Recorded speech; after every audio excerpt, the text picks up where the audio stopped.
तो हमारे साथ मौजूद हैं आमिर अली साहब, गुडविल एम्बेसडर हैं चाइना से। आपको वेलकम कहेंगे आमिर अली साहब। पाकिस्तान मॉर्निंग में दोनों जो बरादर मुल्क हैं यकीनी तौर पे देरीना उनके ताल्लुकात हैं, लेकिन इस मौके पे जो जेस्चर दिया गया चाइना के वज़ीर आज़म की तरफ से इवेंट से एक रोज़ पहले आके, क्या कहेंगे, पूरी दुनिया के लिए पैगाम है?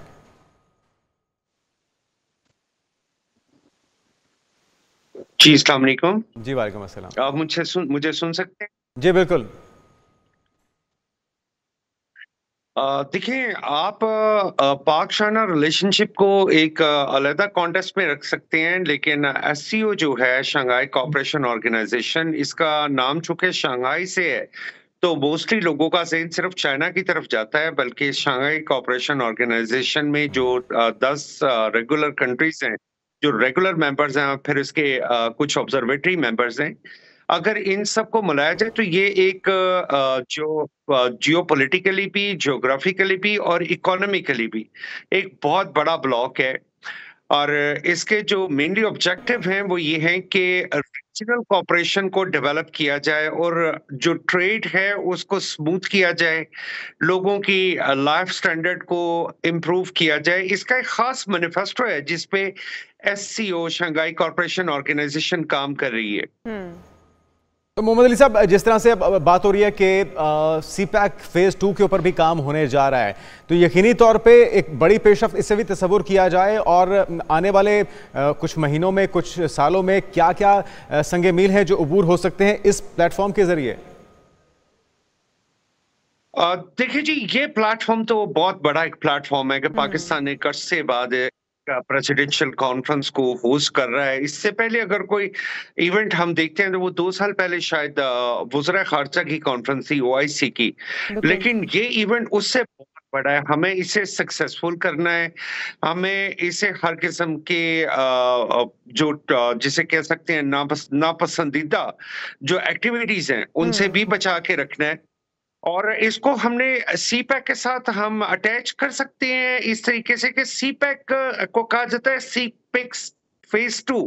फेज 2 अभी तक प्रैक्टिकली ना शुरू हुआ है ना रुका है। जब शुरू होगा तो फेज 2 का मतलब ये है कि आपने यहाँ पे चाइनीज इन्वेस्टर्स को इनवाइट करना है, उन्हें बुलाना है, उन्हें उनके साथ जेबी करनी है, उनके साथ ट्रांसफर ऑफ टेक्नोलॉजी की बात करनी है।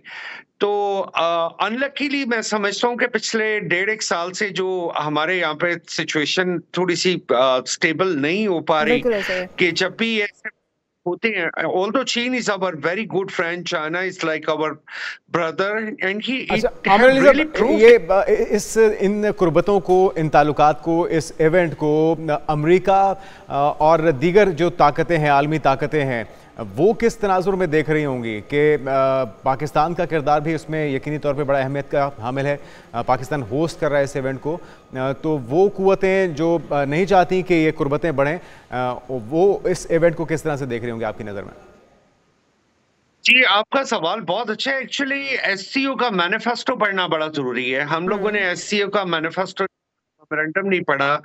एससीओ के मैनिफेस्टो में ये है कि to develop the local resources. Local resources का मतलब ये है कि आप रीजनल रिसोर्सेज पे डिपेंड करें और डी डॉलराइजेशन की तरफ जाएं। ये जो मैं वर्ड अभी यूज कर रहा हूँ, डी डॉलराइजेशन, ये वो वर्ड है कि जो एससीओ की ट्रांसमिशन के दौरान आपको कम ही लोग बताएंगे कि डी डॉलराइजेशन कैसे है और इसका मतलब क्या है और व्हाट इज करेंसी स्वैपिंग।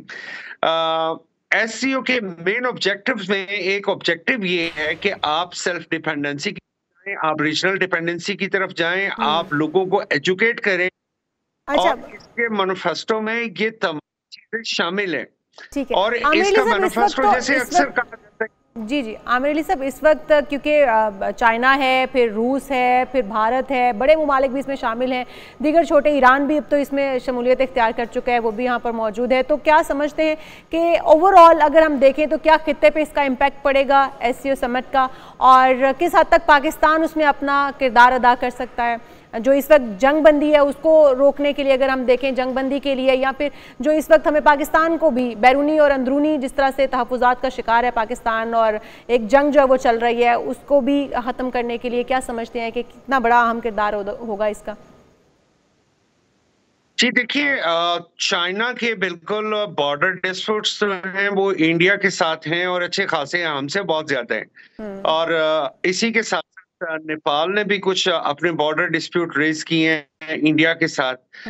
ये रीजनल कोऑपरेशन में एक वक्त था कि रशिया और चाइना भी सॉफ्ट बॉर्डर शेयर नहीं कर रहे थे, लेकिन आप देखें कि के दरमियान एक कोऑपरेशन और डेवलपमेंट जो है वो शुरू हो चुकी है। ये रीजनल का मतलब ही ये होता है कि आप अपने प्रॉब्लम्स को सॉल्व करें और अपने जो रीजनल प्रॉब्लम्स हैं उनको सॉल्व करें और उनको कामयाबी की तरफ चले और इकोनॉमिक कोऑपरेशन को और रीजनल कोऑपरेशन को साथ लें, इंटरनेशनल डिस्प्यूट्स को साइड पे निकाल दें। बिल्कुल ठीक है।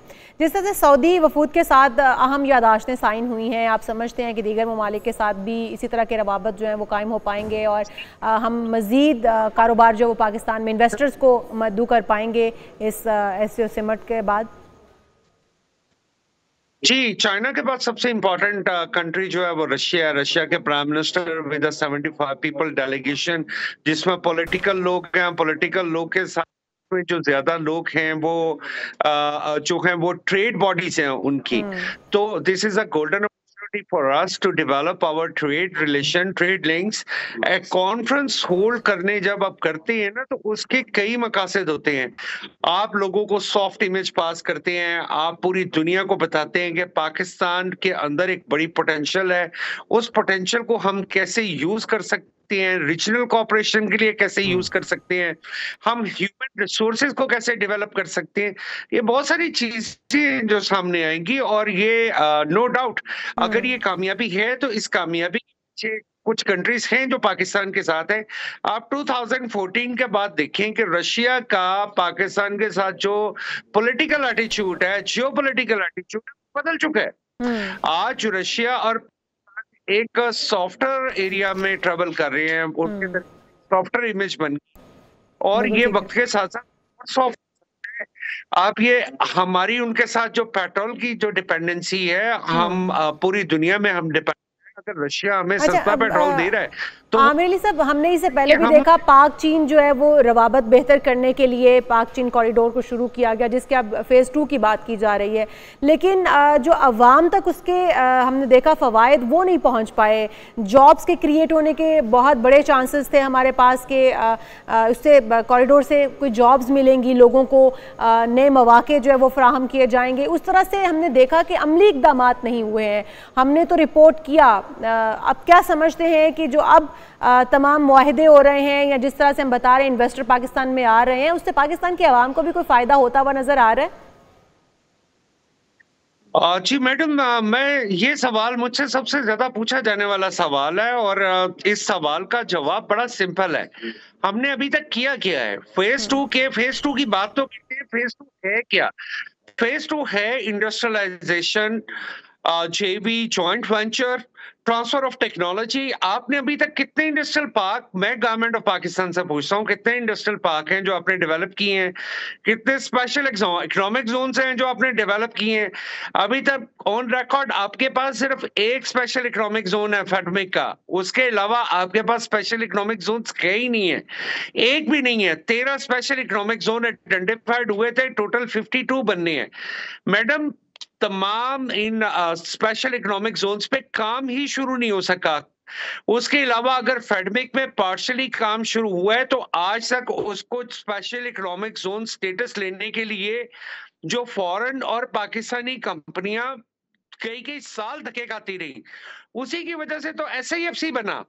वरना SIFC के बनने की जरूरत क्या थी कि स्पेशल इन्वेस्टमेंट फैसिलिटेशन सेंटर, उसकी जरूरत ही सिर्फ इसलिए बनी कि भाई आपके जो इदारे थे। आमिर अली साहब, बहुत शुक्रिया इस हवाले से जिस तरह से आप हमें बता रहे हैं कि ये बहुत इंपॉर्टेंट है इस चीज़ को कि जिस तरह से पैकेज इसका फेज़ 2 शुरू हो रहा है पाक चाइना कॉरिडोर का, तो पाक चाइना कॉरिडोर का पहला फेज़ जो है वो मुकम्मल हुआ, उसके किस तरह से फ़वाइद जो वो पाकिस्तान तक पहुँचने चाहिए थे, अवाम तक पहुँचने चाहिए थे और वो उस तरह से पहुँच नहीं पाए हैं।